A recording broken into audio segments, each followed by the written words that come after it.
watching, every single thing, knowing who was who, what I was expecting, and obviously, following up from France '98.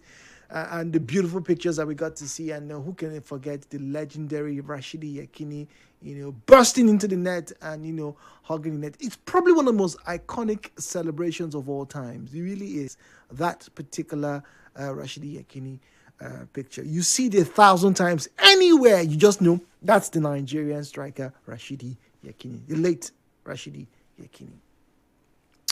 But why are we talking about football at this hour this morning?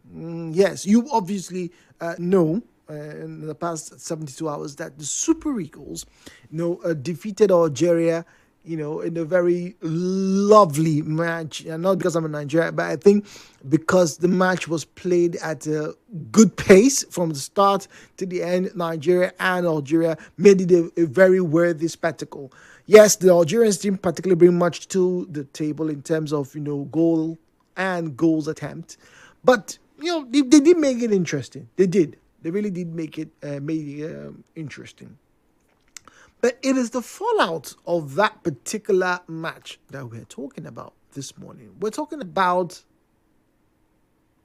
motivation. You see, following Victor Osimhen's goal and Akor, who was set up by Victor Osimhen, the Super Eagles are now going to be facing Morocco in the semi-final clash. Now,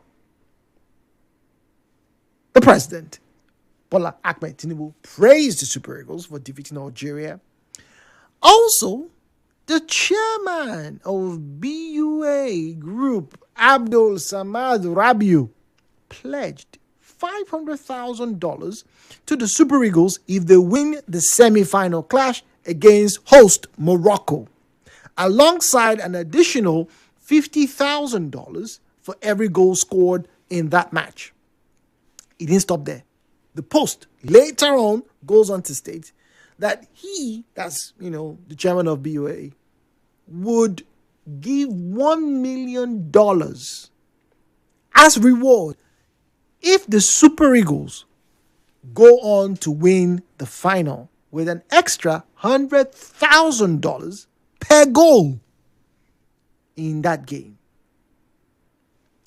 So here we are this morning on this, because just I think it was like a day or 2 days before that match with Algeria, yet again, news broke out that the players in the team were protesting unpaid bonuses.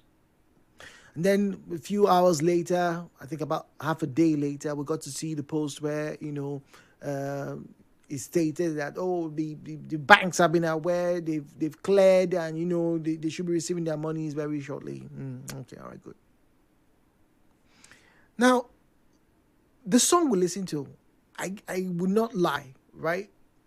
When that song came out, and obviously with the video that accompanied it, as a younger person, I was excited.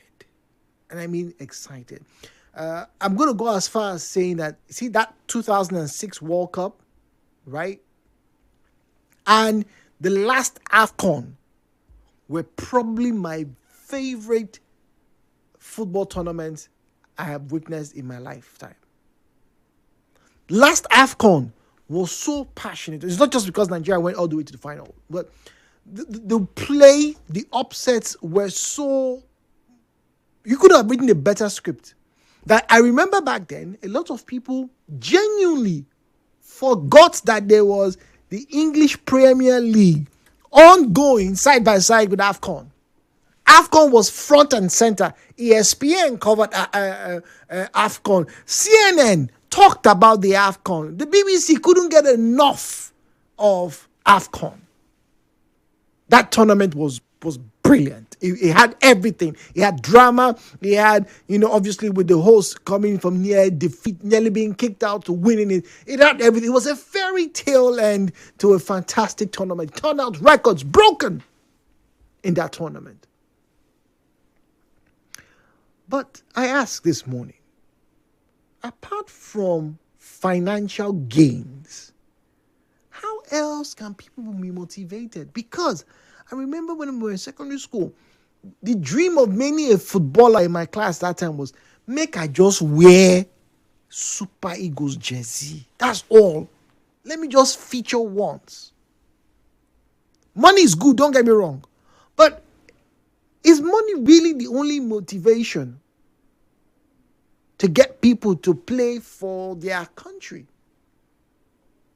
Before I put the phone lines, when I started following football intentionally, reading about it, studying it, I found that there were footballers, right, in the late 90s and even in the 70s and 80s, but in the 80s, 90s, before better regulation, before modern medicine, research, came through to say, look, some of these things that you are doing, you need to protect yourself, shin guards, regular checks, and blah blah blah blah. There were footballers who would get injured on the pitch, a broken collarbone, and they will continue to play. It was not because they were paying them Cristiano Ronaldo money, no. But they were carrying the pride of their fans on their chest. It meant everything to them. I have some of you who follow football will see sometimes a player gets injured. He's bleeding. He's telling the coach, let me on the pitch. You can see the fire, and it's like he's a different animal. He wants to stay on the pitch. He's shouting. Sometimes they cry that they cannot even play. They were passionate. I don't think it was money. I don't know what it was. But if the Super Eagles are meant to or will win or should win this tournament, is it only money that will motivate them? The views and opinions shared on this program do not represent the position of Nigeria Info FM. Nigeria Info, let's talk.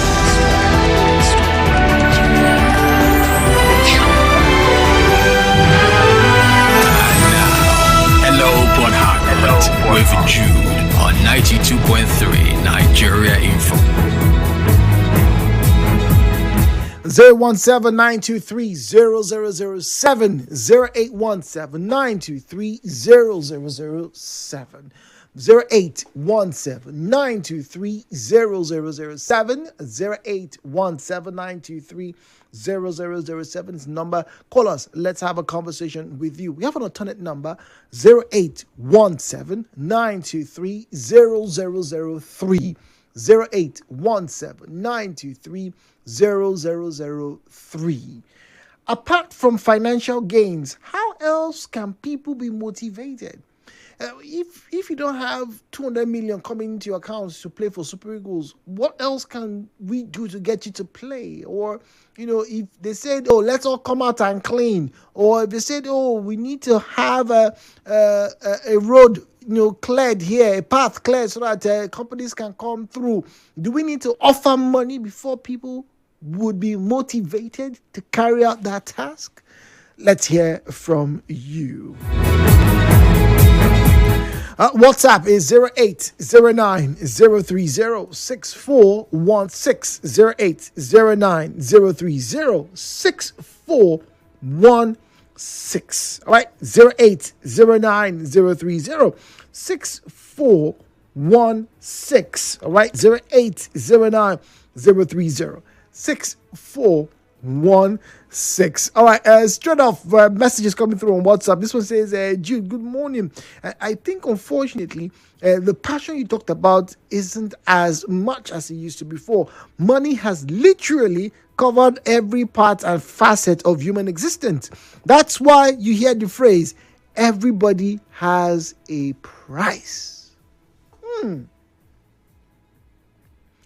That's why you hear the phrase, everybody has a price. Money has pervaded every facet of human existence. Do you agree with this comment? Everybody has a price. So in order to make someone do something, let there be financial reward. If there isn't any financial gain, people wouldn't do it. Hello, Jude. Good morning. Why can't these people give Nigerians a promise to slash prices of their goods in every state? These players are mostly rich. This can also give Nigerians more reasons to support them and also boost patronizing of their goods. Chris is saying, okay, I don't know if you understand what Chris is saying. Like the BUA chairman, right? Rather than giving them the money, why don't he promise, okay, if Super Eagles win, we will sell spaghetti at 500 naira for 3 months. Right? Instead of giving, the 23 players money because they're already rich. But once again, you see, this is why this is such a very difficult question to ask. If you're not giving the players $100,000 or $500,000, what else would you offer them that will motivate them? Let's use local parlance, that will ginger them to play well. 90.3, good morning. Hello, Port Harcourt. Yes, hello, Jude. Good morning. Good morning to you. Yeah, Mecca speaking from Asaba. Welcome, please. You see, Jude, money should not be the only motivation. Money should not even be motivation. It should not be anything at all. In playing for the national team, it shouldn't be. But the problem is that we've destroyed ourselves. Jude, we've destroyed everything in Nigeria. Jude, as a small boy years back, if an elder sent you an errand, you'll be very, very happy to go. Very, very happy to go. As if that elder is God, though. You understand me? Jude, is it applicable today that God is in Nigeria? We use prayer to deceive ourselves. Is it applicable today? Jude, do we still have moral at home? Yesterday, when we were kids, Jude, every man was your father, every woman was your mother. I believe it so. So how do we motivate people to do something without using money? What do we motivate it? It has to start from our homes by imparting good moral to our children. That is why tomorrow is better. Tomorrow can never be better through prayer, even as much as prayer is very important. We have to start it at home. Start raising good children, not prayerful and godly children. You can never raise a godly person. Do you know that? Wow, that's a strong assertion. Move that mix up free with people. You see that we are heading nowhere. We fail totally. Dude, go to marriage course. What do they teach you? Nothing. Nothing. It's just for every father to wed you. Dude, we need total reorientation before our prayer will start. If not so, it's terrible. Dude, I look at the people I've given 10, 20 years. What legacy, what good things are they seeing? Money, material things, and nothing else. Dude, can a small boy or small girl passes you with angry? How many, if there are 100 small girls and small boys that pass where you are standing, how many of them will greet you? This is what we are showing. We will see it tomorrow. And we will start blaming our children. What have you sown in them? Nothing. Jude, thank you so much. All right, that's a very interesting comment. So we don't need money to be the motivator for us to do anything. For us to do, in this case, for Super Eagles to go on and win the AFCON 2025.